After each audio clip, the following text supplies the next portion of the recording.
بصوا يا جماعه، احنا دلوقتي في شبرا مصر وتعالوا ناخد جوله اكل يوم كامل هناك. هتاكل احلى حاجه محمره. بيقولوا له يا باشا القشطه اللي عليها والبازوك تركش. ومنطقه شبرا مصر دي يعتبر من اقدم واشهر المناطق اللي موجوده في القاهره كلها، فتعالوا كده بقى نشوف الدنيا هتبقى معانا عامله ازاي.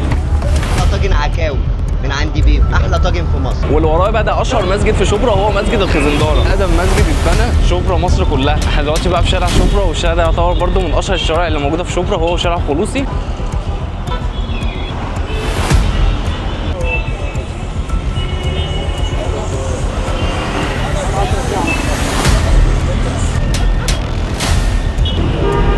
تعالوا بقى كده نبدا اول حاجه بالفطار من عند فول زمان، ملك البطاطس الجمبري.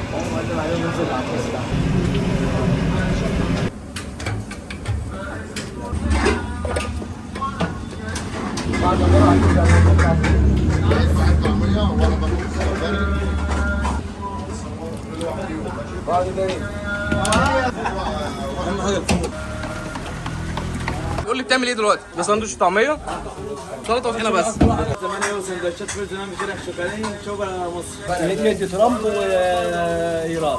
الله يخليك. لكم هاي السلطة حكاية. حبيب قلبي تسلم ايدك. كده حطينا كل حاجه ما عدا المخلل. تسلم السلطات عند محل فول زمان في شبرا. الله وقد هدان.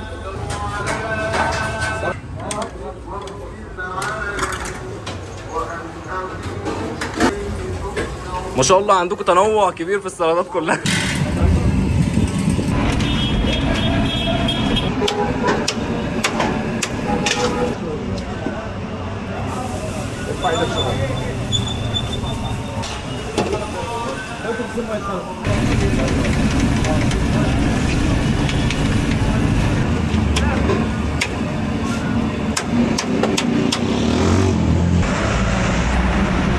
حبيب قلبي تسلم ايدك.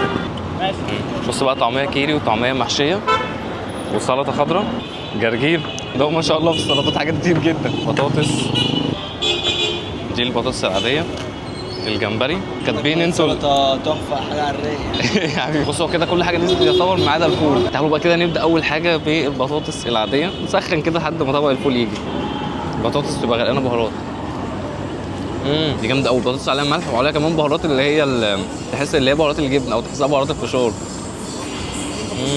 بص بقى في الطعميه، بص شكل الطعميه هنا عامل ازاي. يا نهار ابيض، طعميه غرقانه كيري شكلها خطير. بص طبعا بقى عيش برده. بص انا بحب اخد الكيري اللي في النص ده كده.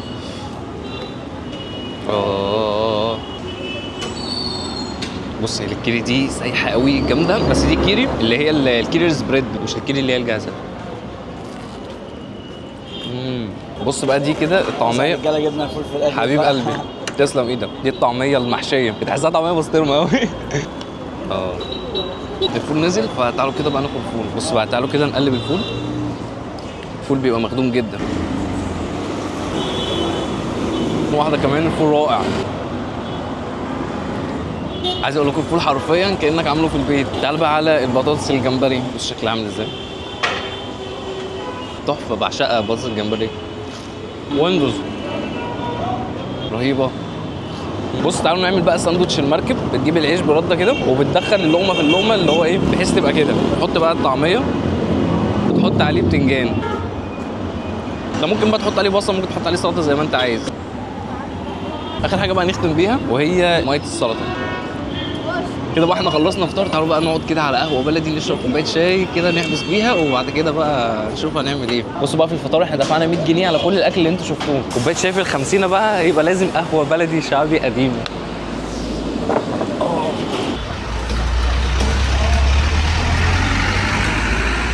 نطلب بقى دلوقتي براد شاي بالنعناع، نشربها في كوبايه 50 يروق مزاجنا عشان نقدر نكمل اليوم. بقول لك لو سمحت براد كوبايتين نعناع بس.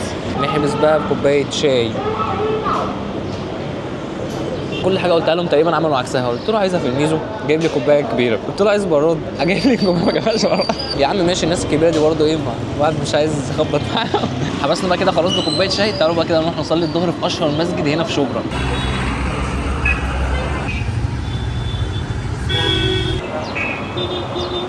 عشان بقى مسجد الخزندارة لانه بيتجدد وكده، فتعالوا كده نخش نصلي الظهر في اي مسجد تاني.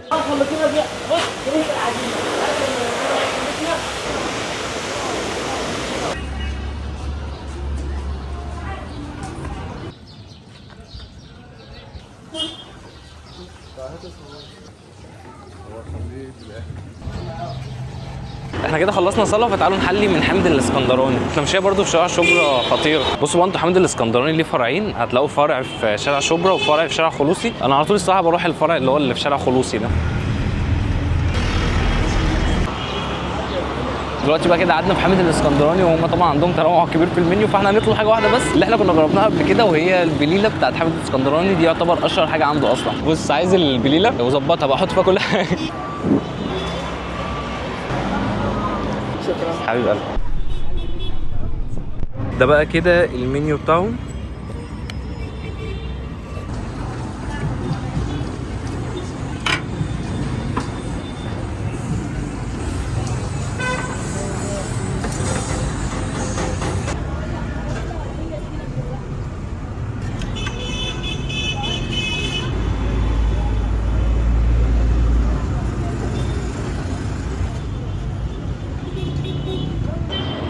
تسلم ايدك. اللبن ده بيبقى سخن ولا ساقع؟ سخن. بص شكلها خطير، تغرقها لبن كده يسيح القشطه اللي عليها والبسبوسه اللي فيها كفايه.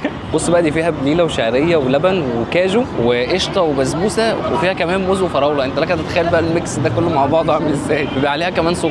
كل مره بليله. لا هقول لك، كنت بعمل جوله هنا في شبرا يعني، فمجرب بقى كذا مكان. عندنا حاجه اسمها ورطه وغرقانه والدنيا هايصه خالص. ده انا مش مره ثانيه بقى. حبيب قلبي. بص بقى كده، تعال ناخد القشطه اللي فوق. مش كان هي ميكسات كتير، فانت صعب ان انت تجيب من تحت.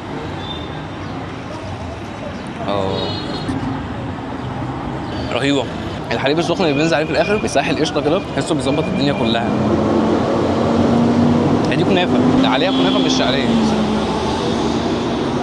بص البليله اللي انت شفتها دي فيها كل الميكسات دي عامله 120 جنيه. خلاص بقى كده حلينا من حمد الاسكندراني. تعالوا بقى كده نشوف هنروح فين تاني. شبرا يا جماعه طلعت منطقه خطيره ومنطقه جامده قوي بجد، عكس ما انا توقعت اصلا. قلت ان هي هتبقى شعبي قوي، طلعت المنطقه رهيبه.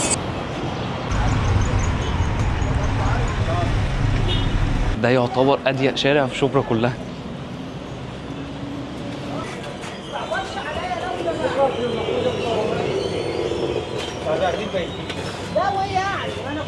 ده فرن عيش بلدي اللي هو بالبطاقة.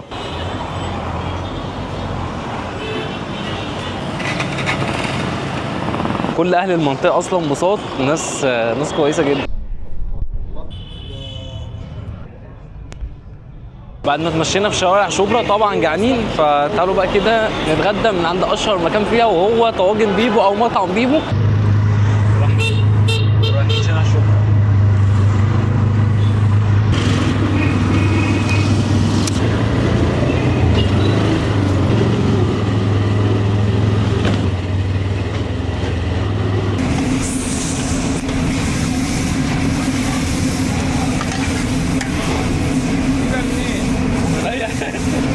ان شاء الله تيجي تنور هتاكل احلى حاجه محمره، لحمه كبده كفته وشويه اللي هي الجمال.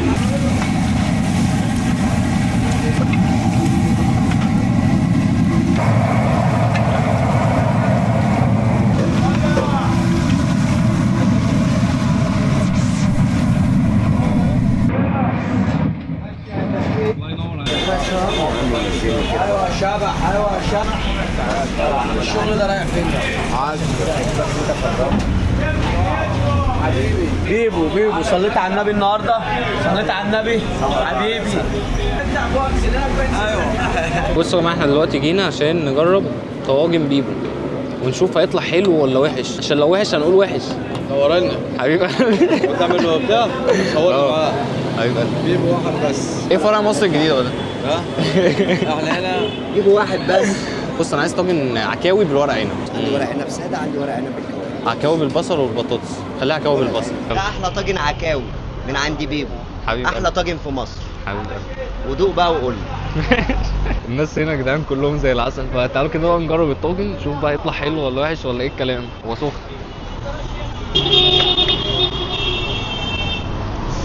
منظره مش طبيعي. بص شكل العكاوي عامل ازاي. بص بقى دي عكاوي بالبصل والبطاطس. انا قلت لهم عايز عكاوي ورق عنب بس هو مفيش هنا عكاوي ورق عنب، في عكاوي بالبصل والبطاطس. تعالوا نجرب البطاطس دي كده بايه، بالدهون العكاوي دي كده. دي دسمه قوي، انا في حركه عايز اعملها قوي. بص بقى دي احسن طريقه بحب اكل بيها العكاوي كده، رهيبه. عكاوي بالدوب. بص بقى تعالوا كده نجربها بالعيش. عكاوي عليها بطاطس. ما رضيتش اطلب رز عشان انا بحب اكل حاجه كده بحس عشان احس بطعمها. دي ميه السلطه. النهارده شربنا ميه سلطه كتير. الطاجن ده بالطحينه طبعا بالسلطه بالكلام ده كله ب 390 جنيه. ده لو هنا في السعر، لو تكوي تقريبا بيبقى ارخص يعني. كده بقى احنا خلاص خلصنا غدا، فتعالوا بقى كده نروح نحلي. قولوا له يا باشا. ليه؟ احلى صوبيا اهو. استنى ايه في تاني؟ امال ايه، احنا لسه في حبه حركات بجد هو ايه ده ده خلاص الكوبايات ملت. عمي حبيب قلبي اخويا. خد شاري ممكن اخويا صورتني بس حبيبي. بص ده كده شكل كوبايه الصوبيا. دي عامله كام دي؟ 35؟ قول 30. يلا بقول كوبايه الصوبيا دي ب 30 جنيه. تمام. ايه ده؟ دي مش صوبيا دي، مفيش كده. ده بص اللي بتاخد جوز هند شرايح وبتاخد كمان عسل. دي مرتبه قوي. ايه ده؟ دي جامده قوي. الكوبايه دي ب 30 جنيه. يا سيف لازم تاخد لك واحده تهدي الدنيا. تعالوا كده نحلي من مكان مشهور قوي هنا، مكان تركي اصلا اسمه سليمان اوغلو. فتعالوا كده بقى نشوف هنجيب ايه من عنده. طلبنا بقى كده دلوقتي البقلاوه، تحط جواها ايس كريم تتفرد كده اللي هو الايس كريم المستكه يعني. بالنسبه لي عندهم حاجات كتير قوي. تركش يعني.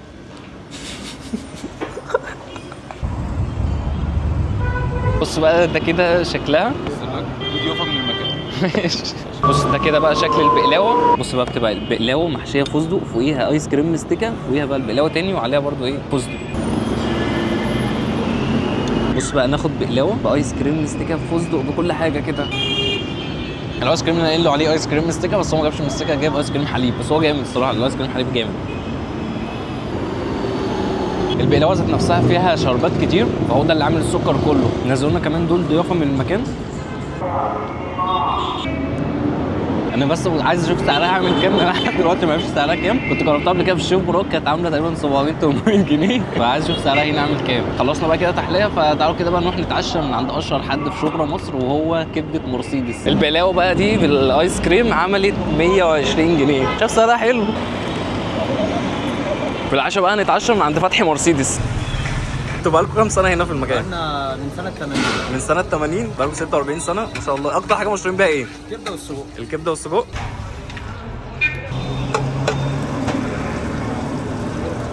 صلى على النبي.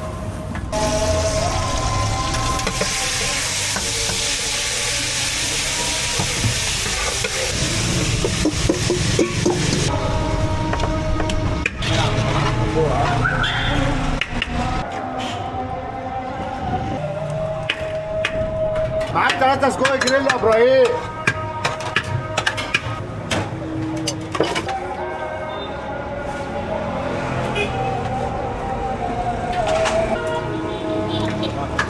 صلى كده وصلى على النبي.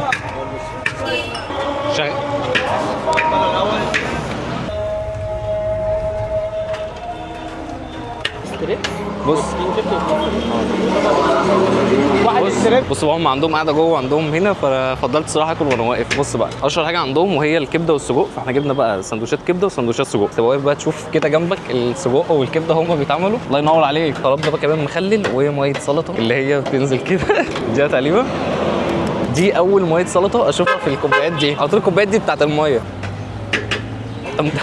بص بقى تعالوا نبدا اول حاجه بساندوتش الكبده. ده بيبقى شكلها الكبده بتبقى صغيره مقطعه صغير كده، بس نشيل اول حته اللي هي بتبقى فاضيه. انا عن نفسي بحب الكبده الاسكندراني اللي هي الكبده ذات نفسها شريحه كبيره، بس الكبده دي تحفه عجبتني قوي. تصدقوا كبده طبعا يعني عصره ليمون، انا حاسسها قريبه قوي للكبده الاسكندراني.